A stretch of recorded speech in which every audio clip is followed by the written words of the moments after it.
Good evening. My name is Katrina Berg, and I am going to be discussing the GVV of a team player with you.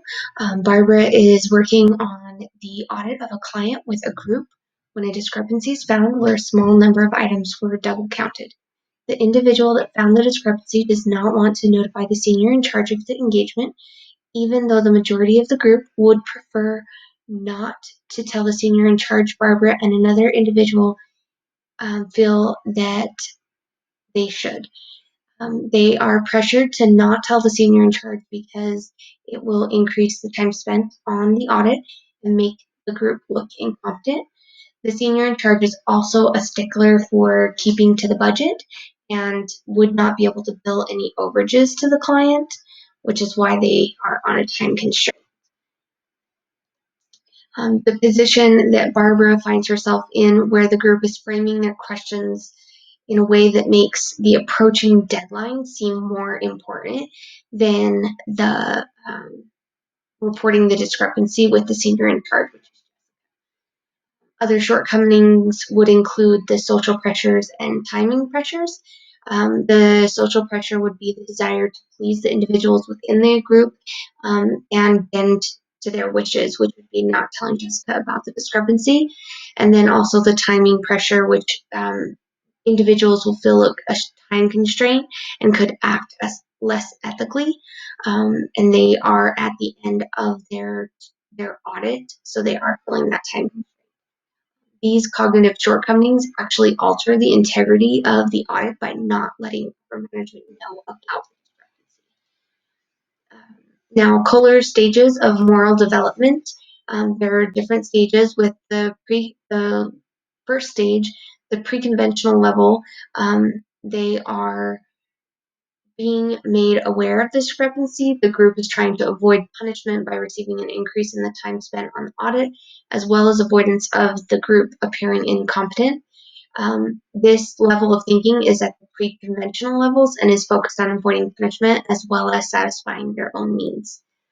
The next step would be level 2, and they then goes into conventional levels, where Barbara and Haley are thinking within the conventional level and want to do what is in the best interest of the company they're auditing, as well as the audit company they work for. Both individuals want to follow the guidelines that are set by their auditing standards of their profession. The last level is the post-conventional level, where Barbara could be thinking about the social contract aspect of the situation by providing accurate auditing information to the company. They're in turn providing financial statements to investors, and by ensuring the accuracy of the audit, Barbara is protecting society and upholding the basic rights and values of society. Um, Being in Barbara's position, I would personally let my coworkers know that the right thing to do would be to let Jessica know about the discrepancy. By informing Jessica of the discrepancy shows integrity as a whole for the group, not just for Barbara. And the discrepancy could actually be larger than what the individuals in the group are aware of and could ultimately audit. For them to be able to understand where I'm coming from, I would want to effectively listen to the group's arguments and then try to mitigate some of the concerns by providing solutions, helping the group to understand that even under a time constraint, they're professionals and should follow the standards expected from that position. Barbara should definitely speak with Jessica about the discrepancy, even if that means taking the blame for the discrepancy in order to mitigate some of the tension from the group. Some of the pushback that she might experience has actually already been stated by the group. One of those objections would be that informing Jessica could actually mitigate her to not want to go over budget.